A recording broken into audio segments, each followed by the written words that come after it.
राधे राधे दोस्तों। कैसे हैं आप सब। आज की कहानी है बेईमानी का धन बेईमानी में ही जाता है। रिद्धिमा की शादी एक संयुक्त परिवार में हुई थी और उनका अच्छा खासा बिजनेस था। पैसों का सारा हिसाब किताब रिद्धिमा के ससुर जी रखते थे और रिद्धिमा उस घर की छोटी बहू बन कर गई थी। लेकिन रिद्धिमा बहुत ही शातिर किस्म की लड़की थी। उसका जेठ नागेश और उसका पति मृगांक मिलकर दुकान संभालते थे। जेठानी दीक्षा भी बहुत ही मिलनसार औरत थी और घर परिवार बनाकर चलती थी। लेकिन रिद्धिमा के आने के बाद से ही घर में अजीब सा तनाव का माहौल हो रखा था, क्योंकि रिद्धिमा बहुत ही स्वार्थी थी और सिर्फ अपना स्वार्थ देखती थी। उसके पति मृगांक को भी उसने अपने जैसा ही बना लिया था और उसे भी समझा दिया था कि पैसे हैं तो सब कुछ है, तो तुम दुकान में हाथ की सफाई कर लिया करो और पैसे लाकर मेरे पास रख दिया करो। जब बंटवारा होगा तब देखा जाएगा, लेकिन जब तक बंटवारा नहीं होता है तुम थोड़ा-थोड़ा हाथ की सफाई करके पैसे जोड़ो, किसी को कुछ भी पता नहीं चलेगा और हमारे पास अच्छे खासे पैसे भी जमा हो जाएंगे। मृगांक भी रिद्धिमा के साथ रहते-रहते उसी की तरह बिल्कुल शातिर हो गया था। नागेश और दीक्षा बिल्कुल सीधे-साधे थे, इसलिए उन्होंने इस तरह की शातिरता कभी भी नहीं दिखाई थी। लेकिन इधर कुछ सालों से दुकान लगातार घाटे में जा रही थी और ससुर जी को यह बात समझते देर नहीं लगी कि जब से मृगांक की शादी हुई है, दुकान घाटे में जा रहा है। दुकान से जरूर कुछ गड़बड़ की जा रही है, लेकिन वह सीधे-सीधे कुछ भी बोल नहीं सकते थे। मृगांक बहुत ही चतुराई से कई बार कोई सामान बेच देता था और पैसे गल्ले में न रखकर अपनी जेब में रख लेता था और चुपचाप से उन पैसों को रिद्धिमा को थमा देता था, जिसकी वजह से दुकान में घाटा हो रहा था। ससुर जी को भी समझ में आ गया था कि इस तरह से दुकान डूब जाएगी। इससे अच्छा तो अब दोनों भाइयों का बंटवारा कर दिया जाए, ताकि दोनों भाई अपनी अपनी दुकान चलाएं और अपने अपने पैसे अपने पास रखें। ससुर जी ने सोचा कि मैंने अपने और अपनी पत्नी के बाकी के जीवन यापन के लिए पर्याप्त पैसे जमा कर रखे हैं, इसलिए अब मैं आराम से घर पर रहूंगा और दोनों बच्चे में दुकान बांट दूंगा। यह बात जैसे ही रिद्धिमा को पता चली तो वह बहुत खुश हुई, क्योंकि उसकी शादी में लगभग 3 साल बीत चुके थे। इस बीच दुकान भले ही घाटे में गई थी, लेकिन उसने बेईमानी करके अच्छी खासी रकम जमा कर ली थी, जिसे वह अपनी बहन आरोही के पास रख कर आ जाती थी। क्योंकि रिद्धिमा को भी बहुत अच्छे से पता था कि घर में पैसे रखने सुरक्षित नहीं हैं और अगर वह अपने अकाउंट में डालेगी तो घर वालों को पता चल जाएगा कि दुकान में गड़बड़ कौन कर रहा है। करीब-करीब 15 लाख रुपए का घपला किया था मृगांक और रिद्धिमा ने मिलकर, जिसे रिद्धिमा ने बहुत ही चालाकी से अपनी बहन आरोही तक पहुंचा दिया था, ताकि जब भी बंटवारा हो जाए उसके बाद आराम से वह उसके पास से पैसे लेकर आ जाए। ससुर जी ने बोला, अब जब बंटवारा करने का सोच ही लिया है, तो सब कुछ का बंटवारा कर देते हैं। हम दोनों मियाँ-बीवी जब तक जीवित हैं, तब तक के लिए अपने गुजारे और सुई दवाई इलाज के लिए कुछ पैसे रख लेंगे और बाकी के सारे पैसे जमीन और जेवरों का बराबर-बराबर बंटवारा कर दिया जाएगा। दुकान को भी 2 हिस्सों में बाँट दिया जाएगा और दोनों भाई अपनी-अपनी दुकान अपने-अपने हिसाब से चलाएंगे। ईमानदारी पूर्वक सास-ससुर ने बंटवारा कर देना ही सही समझा। सासू माँ ने भी बोला कि हाँ, दुकान और पैसों का बंटवारा आप कर दीजिए और अपने जेवरों का बंटवारा मैं खुद करूँगी। मैं सारे जेवर दोनों बहू को नहीं देने वाली हूँ, बल्कि मैं कुछ जेवर अपनी बेटी को भी दूँगी और बाकी जेवरों को अपने दोनों बहू को बराबर-बराबर बाँटूँगी और जब तक जीवित हूँ, तो कुछ जेवर मैं खुद पहनी रहूँगी, जिसे मेरी मृत्यु के बाद मेरी बहुएँ आपस में बाँट लेंगी। नागेश और दीक्षा तो बंटवारे से पूरी तरह से संतुष्ट थे, क्योंकि माँ-पिताजी ने बिल्कुल सही निर्णय लिया था। किसी तरह की कोई भी बेईमानी नहीं हो रही थी। वैसे बेईमानी तो पहले से ही रिद्धिमा और मृगांक ने ही कर रखी थी, जिसका कोई भी सबूत नहीं था। खैर कुछ दिनों में ससुर जी ने दोनों भाइयों का बंटवारा कर दिया और कुछ पैसे अपने पास सुरक्षित रख लिए, जो उन दोनों के जीवित रहने तक उनके पास ही रहते हैं और उनकी मृत्यु के बाद जो भी बचता दोनों भाई आपस में बाँट लेते। सासू माँ ने भी दोनों बहुओं को बराबर-बराबर जेवर दे दिए और कुछ जेवर अपनी बेटी के लिए बचाकर अपनी अलमारी में रख लिए कि जब बेटी घर आएगी तो उसे वह दे देंगी। उसके अलावा उन्होंने जो भी जेवर पहन रखे थे, उसका भी बँटवारा उन्होंने अपनी बहुओं में कर दिया था और बोल दिया था कि मेरी मृत्यु के बाद तुम लोग इसे ले लेना। सब कुछ ठीक से किया गया था और सामने-सामने से सब लोग संतुष्ट भी दिख रहे थे।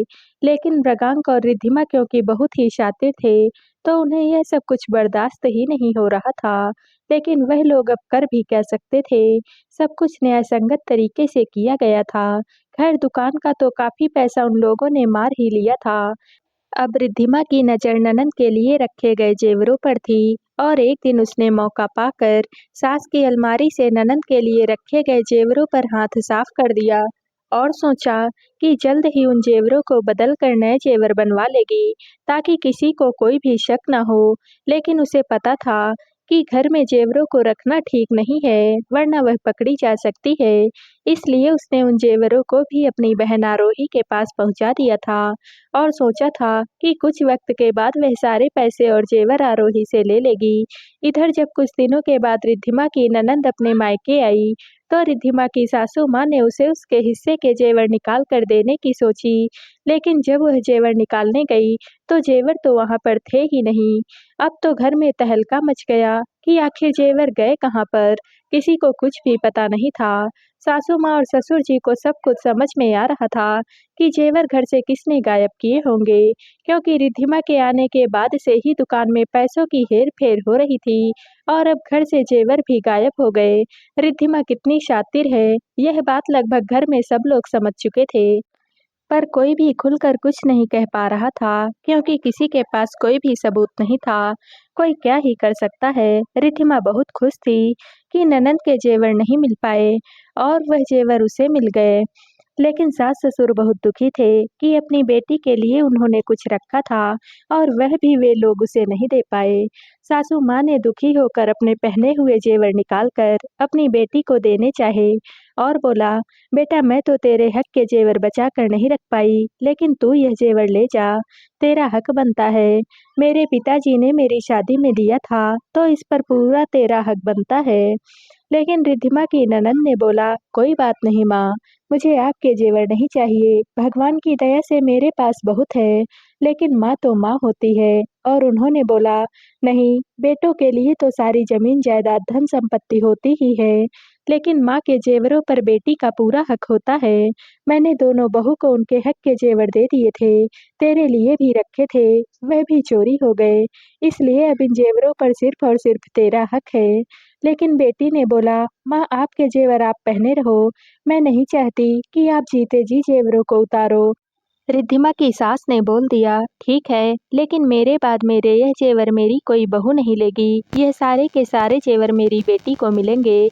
यह बात मैं आज यहाँ सबके सामने कह रही हूँ, सब लोग कान खोलकर सुन लो। कुछ देर के बाद रिद्धिमा की ननंद अपने घर जा चुकी थी और जेवरों का मामला भी अब ठंडा पड़ रहा था, क्योंकि किसी के पास कोई भी सबूत नहीं थे।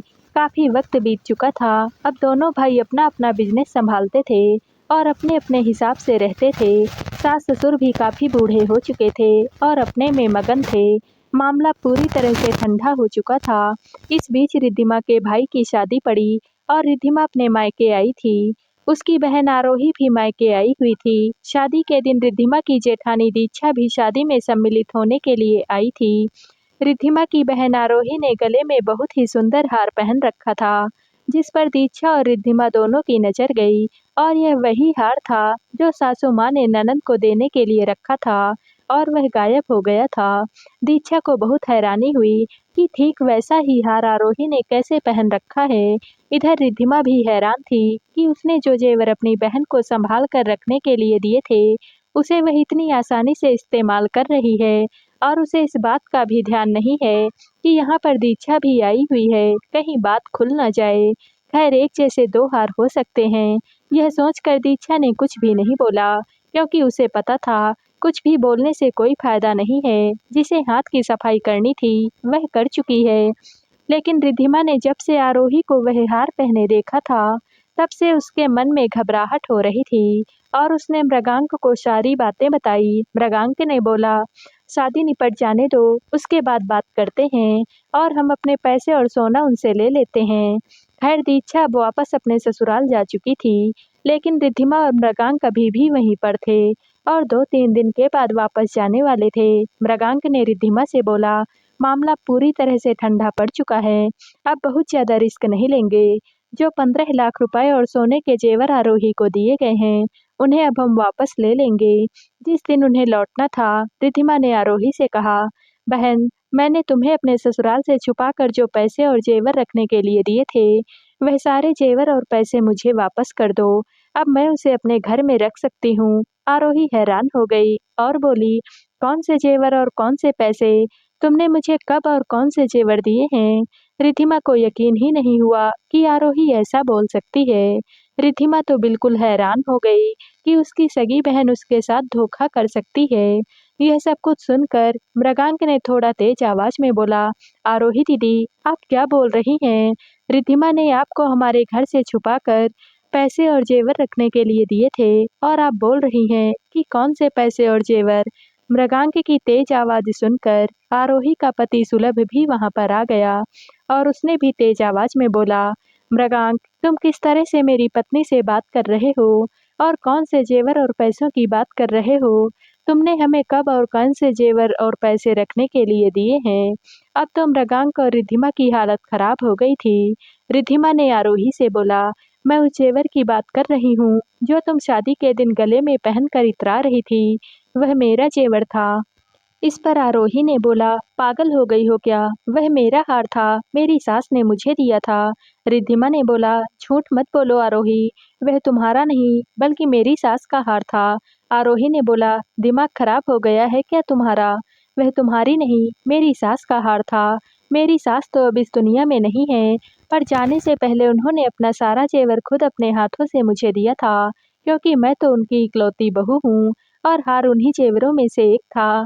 देखा नहीं कितना पुराना डिजाइन था। मृगांक और रिद्धिमा समझ चुके थे कि आरोही और सुलभ बेईमानी पर उतर गए हैं और मृगांक ने बोला, मुझे उम्मीद नहीं थी कि आप लोग हमारे साथ ऐसी बेईमानी करेंगे। कम से कम हमारे पैसे तो वापस कीजिए, वह 15 लाख रुपए जो हमने आपको दिए थे। सुलभ ने कहा, कौन से 15 लाख रुपए? दिमाग तो ठीक है आपका, हम अपना कमाते और खाते हैं और आप हमें 15 लाख रुपए क्यों देंगे? अब तो मृगांक और रिद्धिमा की हालत पूरी तरह से खराब हो चुकी थी।